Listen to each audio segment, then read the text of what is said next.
Hello, you are about to learn a mistake I see freelancers making with their client targeting process that causes them to stay underpaid and struggling. So let's dive in. Hey, this is Zach from Double Your Freelancing. The mistake we're talking about today is targeting noobs. If I were to wrap it all into one little word, it'd be targeting noobs.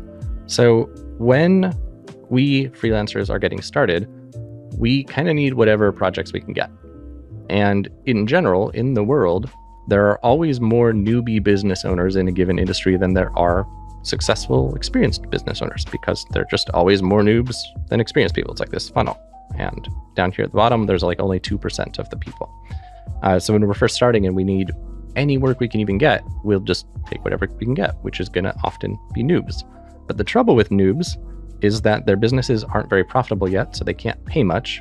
They often need to eke out every last drop of value from the project that they can get in order to get the most mileage for their buck. So they're just generally not good clients for a freelancer. In general, you want to work with businesses who are doing like at least 6 figures, and that your services are like this little enhancement on some small part of their business that produces an ROI. And this applies to anything. If you're doing branding design, website design, like any of these things that are even kind of like further from the money, translation, these things are still just an augmentation on one part of the business they're hoping will provide more value than they spend. We talk about this all the time, so I won't dive too much into like ROI and value stuff, but you can learn about it in the free Charge What You're Worth course if you haven't taken it yet, which is dyf.link/pricing course. But for today, I want to focus on this idea of targeting noob. Metaphor that's coming to mind for this for me today is this one I got from my friend Bryce Gump, who runs an agency called Major Impact Media, which is that you want to essentially like install a turbocharger on the engine that already exists for your client's business. I like that. Brennan from DYF has something similar he says that I like, which is like, we want to magnify or augment or multiply, not create. I can never remember what he said. I think it's multiply, not create. But the idea is you want an existing engine that is like humming along and working. Noobs don't really have a good engine yet. They're still building their engine. And if they don't have an engine yet, and they're just hiring you to build a core part of it, they're not really gonna be able to pay you much to do that. So that's the thing I want you to be thinking about as you think about your ideal client profile and who you can serve. Be thinking about who has an awesome engine, but like, I'm really good at carburetors or some shit. I don't really know anything about cars, but I know carburetors are in a car, and I'm really good at making carburetors, and I'm just gonna put a better carburetor in here. Can you make a better carburetor? I'm sure you can. Of course you can. And everyone knows carburetors are super important. So this is a good metaphor. So that said, I've noticed that where most freelancers struggle with this is like, number one, the obvious one is, okay, that's cool, Zach. How do I find these people? And that's a big one, out of scope for this video, but I'll touch on it in a second. But another one that I've noticed that you can immediately address today is imposter syndrome. I think a lot of the time people are like, well, I'm not good enough to help someone with a dope engine yet. I'm only good enough to help people with a shitty non-functional engine. And I have noticed through my conversion rate optimization work that there are a lot of people with intimidatingly good engines, very, very, very good engines, that I couldn't make such a cool engine yet. The DYF engine's not as cool as my client's engines, but they still have shitty carburetors. They still have one part of that engine that's actually not that great, because nobody can be great at everything. No one's perfect at everything. And it's not your job to like be as good of a business owner as this client of yours. Your job is simply to know more about carburetors than your client and to build better carburetors than your client. I really hope carburetors are important. I just went with this. We got to just trust that they're important. So if you're having that imposter syndrome thing, ask yourself, like, is it true that my target client, the big baller client who I could provide a really big ROI for, if only I did this small thing well, is it true that they're actually doing a better job than I could at this zoomed in thing that I'm thinking of doing? This train of thought assumes that you have some ideas for like a targeted service offering that solves a valuable problem, which might not be true. If you don't, I just recently released this thing called the Double Your Rates Toolkit, that will help you identify valuable problems, but I'm going to assume you have some ideas for a valuable problem. So assuming that you do, what I found is a really valuable exercise to like conquer this imposter syndrome is to audit some like dream clients for how well they're doing at this one thing you're thinking of helping with. So for example, if I'm doing conversion rate optimization for course creators, I might go look up some really, really big course creators, like thinking people like, I don't know, Amy Porterfield kinds of folks, or who's a big course creator besides Amy? I don't know. There are other big course creators, surely, but looking up like really big ones and seeing, are they really nailing it? Are they really kicking ass in all these areas, or do I actually see opportunities? And if the answer is no, I don't see opportunities for things they could be doing better, then maybe I peel it back a layer, because Amy is running like an 8-figure business now. So maybe I look for a 7-figure course creator and I look at their thing for opportunities. Do I see any? Answer is no. And by the way, for each of these stages, look at like 10 to 20, because you don't need everyone to become a client. You just need some people to become a client.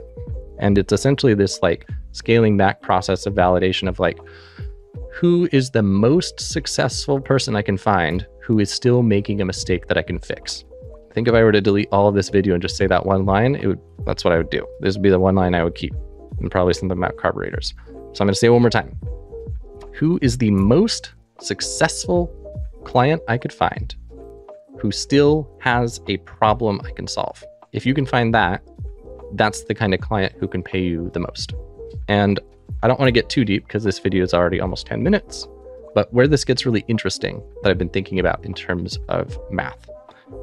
For my conversion rate optimization business, I charge a performance-based pricing model based on global website opt-in percentage points. So as of today, for each percentage point I get you over 2%, I charge $5,000, and then 2% also $5,000. If I were to do that for some small business with a couple thousand visitors a month, there's no way they would get an ROI. If I did that for a business with a ton of traffic, but no products to sell, they would not get an ROI. So for me, my ideal client profile needs to have, number one, stuff that they sell via email, and number two, a lot of traffic. They sell more or they have more traffic, it's even better. And if I wanted to try to serve noobs, I definitely couldn't charge $5,000 per percentage point. I would have to do something like, let's say I charged a third of the price, like $1,667. Let's pretend that. And what I'm going to do, because this gets kind of mathy, is I'm going to show you some of my notes. So this is my little Notion where I make notes about my videos. So suppose I was charging a third of the price. I go from 5K per point to 1667.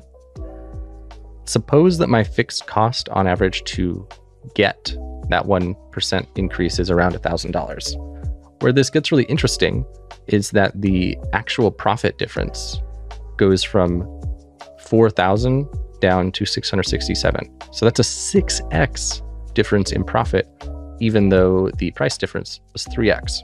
And that's something that a lot of freelancers don't think about, because they just think about their time. They don't think about what it would cost to have somebody else do it. So they're not really thinking about profit, because it's like air quotes, all profit. But when you look at it this way, and when you think about things like client acquisition cost, we'll be putting out some other videos, or maybe they're out already, where we're talking about this idea that clients are not free. Even if you currently think they're free, I can bet you money they're not, because you're spending time to get them, and you're probably also spending some money to get them. And so if you imagine a business model where you have a customer acquisition cost of say $1,000, then you have a way, way, way different ability to actually market your services profitably if you're only charging that 1667 versus 5K. So basically, to TLDR this whole thing, because I know I got kind of in the weeds. Basically, if you go after noobs, you need to be a really good marketer, kind of counterintuitively. You might think that it's easier to go after noobs because they have like lower expectations or whatever, but it's not true. Noobs often are the most demanding, often the worst clients, whereas business owners who are further along and have a profitable business and they just need that little carburetor, they tend to be very good clients. They respect your time. They pay you well as long as you can show that ROI and make it a no-brainer. So if you're having that imposter syndrome thing, be asking yourself, who is my ideal client? Where can I find them? Working on cold outreach course right now. Ultimately, cold outreach is the best way to get specifically targeted to non-noobs because you can control who you contact and how you find them.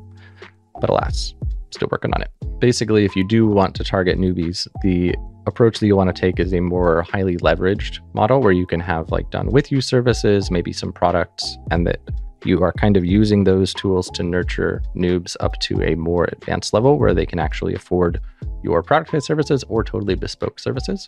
But that's obviously more advanced, and the lower you go in price, the more you have to be a good marketer. Because if you're selling products, you need to sell a lot of products to make as much as you'd earn from one bespoke client. So I don't want to overwhelm you. I fear I already have. For today, I'm going to leave you with this. Think about your ideal client profile. Think about who a dream client would be, and then go research 10 of them and see if you can spot opportunities. Find a really, really, really nice engine with a shitty carburetor. See if you can do that. And if you can, you know that you've got the skills you need to help your dream clients. If you don't spot any opportunities, then it either means you don't have the skills needed or that the clients are just doing a really, really good job. In which case, I'd say keep looking for more. And if you find that, like, I don't know, over 85 or over 90% of the dream businesses you're finding are doing a really good job solving the problem you want to solve, and to me, that's a flag that you either need to solve a more valuable problem or that you need to find the next tier down of successful business that can still get a high ROI out of having the problem solved, but they're having a higher incidence of also not solving it. Hope that makes sense. So it's been a rambly video. Thanks for being here, and see you in the next one. I think if you haven't taken the Charge What You're Worth course yet, that would be helpful for this, especially if you go into the W Rates Toolkit. You can check out the Charge What You're Worth course at dyf.link/pricing course. See you in the next one.